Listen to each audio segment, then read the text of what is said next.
पहली बात है कि भारत देश का आज़ाद हुआ लगभग 75 साल हो गया। हमारे झारखंड के निर्माण को भी 23 साल हो गया। और आपकी जानकारी के लिए बता दें, यहाँ जितने भी लोग हैं, मैं फिलहाल झारखंड से आया हूँ, हम लोगों का कुछ यहाँ काम था, लेकिन यहाँ जितने भी जो भीड़ आप देख रहे हैं, ये झारखंड के प्रवासी लोग हैं। यानी जब हम प्रवास शब्द का जिक्र करते हैं तो बड़ा पीड़ा होता है।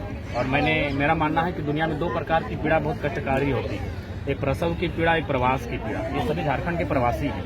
और आपको हैरानी होगी कि झारखंड जो 40% खनिज संपदा देता है, कोल्स देता है, अभ्रक देता है, यूरेनियम देता है, थोरियम देता है, ऐसे अनगिनत मिनरल्स देता है झारखंड। तो 40% मिनरल्स देने वाला झारखंड अगर आज प्रवासी की पीड़ा को झेल रहा है, इसका मतलब है जितने भी केंद्र की पार्टियां रही हैं या जिन्होंने अब तक सरकारें बनाई हैं, उन्होंने केवल झारखंड की खनिज संपदा को लूटने का काम किया है। जब भारत देश का आगाज हो रहा था, उस समय हमारे देश के प्रथम प्रधानमंत्री माननीय पंडित नेहरू कहते थे कि जो आज उद्योग की स्थापना हो रही है, आधुनिक मंदिर है। लेकिन आज अगर कभी आप झारखंड अगर ग्राउंड रिपोर्टिंग के लिए जाएंगे तो मुझे लगता है पूरे भारत में एकमात्र ऐसा स्टेट है जहां के लोगों के साथ आज भी दोहन किया जाता है, दमन किया जाता है, उनका उत्पीड़न किया जाता है। उदाहरण के लिए मैं बताना चाहूँगा, हमारे वहाँ एक यूरेनियम का खनन होता है, क्योंकि आज तक हमारी आवाज़ कभी दिल्ली तक पहुँची नहीं है। और सौभाग्य से मैं आया और मीडिया वाले यहाँ फेस करने का मुझे मौका मिला, तो मैं बताना चाहूँगा हमारे यहाँ यूरेनियम का खनन होता है।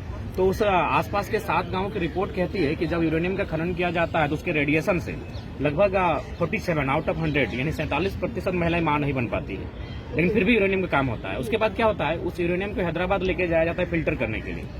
फिल्टर हैदराबाद में होता है और जो उसका बेहतर यूरेनियम बचता है उसको वहाँ प्रयोगशाला में भेजा जाता है, लेकिन जो कचरा बचता है उसको फिर झारखंड सप्लाई किया जाता है। यानी आप ये कह सकते हैं कि केला बाजार में खरीदा गया, घर आकर आपने केला खाया, आप छिलका फिर दुकानदार को वापस कर दिया। झारखंड के साथ अन्याय किया जाता है। आप अगर कुछ पॉलिसियों की मैं बात करूं, जैसे कि अभी कोल्स की अगर बात करें तो झारखंड को जब याद करते हैं तो लोग कोयला राजधानी के लिए याद करते हैं, और मैं भी कोयला राजधानी धनबाद से आता हूँ। हमारे वहाँ 3 कोयला की यूनिट काम करती है, BCCL, CCL, ECL। और ठीक उसी प्रकार महाराष्ट्र में WCL काम करती है, मध्य प्रदेश में NCL काम करती है।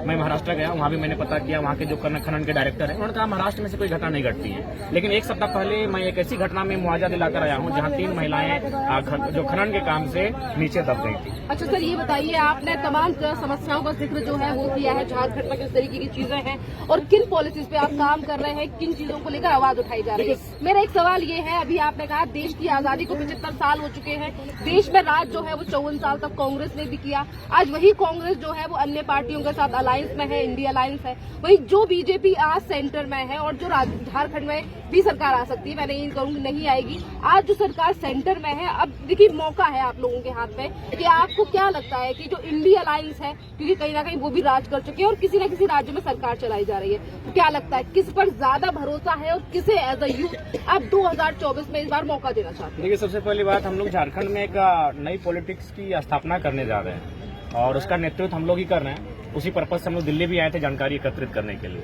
तो हम लोग फिलहाल किसी को मौका देने नहीं जा रहे हैं। हम लोग वहाँ से झारखंडी सांसद चुनेंगे और जो हमारी विचारधारा के साथ होंगे, जो हमारी नीति नियमों पर बात करेंगे, यानी साफ शब्दों में 40% खनिज देने वाला झारखंड, जो संगठन 40 मिनट झारखंड पर मीटिंग बुलाएगा, केंद्र की कैबिनेट आज तक 75 सालों में नहीं हुई है, तो जो 40 मिनट झारखंड पर मीटिंग बुलाएगा हम उनके साथ जाएंगे। यानी फिलहाल हम लोग ना इंडी ना एनडीए किसी के साथ नहीं जाएंगे। हम लोग अपने झारखंड के MP चुनेंगे जो दिल्ली में जाकर हमारी बात को रखे, हमारी पीड़ा को सुनाए, चीख चीख कर सुनाए कि हमारे साथ किस प्रकार का अन्याय हो रहा है, हमारे पास किस प्रकार का शोषण हो रहा है और किस प्रकार हम लोग लगातार चले जा रहे हैं। आज वो जो हमारी समस्याओं को दिल्ली तक पहुंचाएगा, हम लोग ऐसे MP चुनेंगे और उसके बाद हम लोग तय करेंगे कि उसको किसको समर्थन देना है, इंडिया को देना है या NDA को देना है। चलिए, मतलब अभी डिसाइड नहीं, कोई डिसाइड नहीं। हम लोग लगातार चले जा रहे हैं, लगातार हम लोग राष्ट्रवाद के नाम पर, भावनाओं के नाम पर, तो कभी विकास के नाम पर, कभी उद्योग के नाम पर, कभी कोल्स के नाम पर लगातार झारखंड का अतिक्रमण हुआ है। लगातार आज झारखंड को उजाड़ा जा रहा है। उसी का प्रमाण है ये जो लोग आप जिनका आज इंटरव्यू ले रहे हैं, बयान सुनेंगे,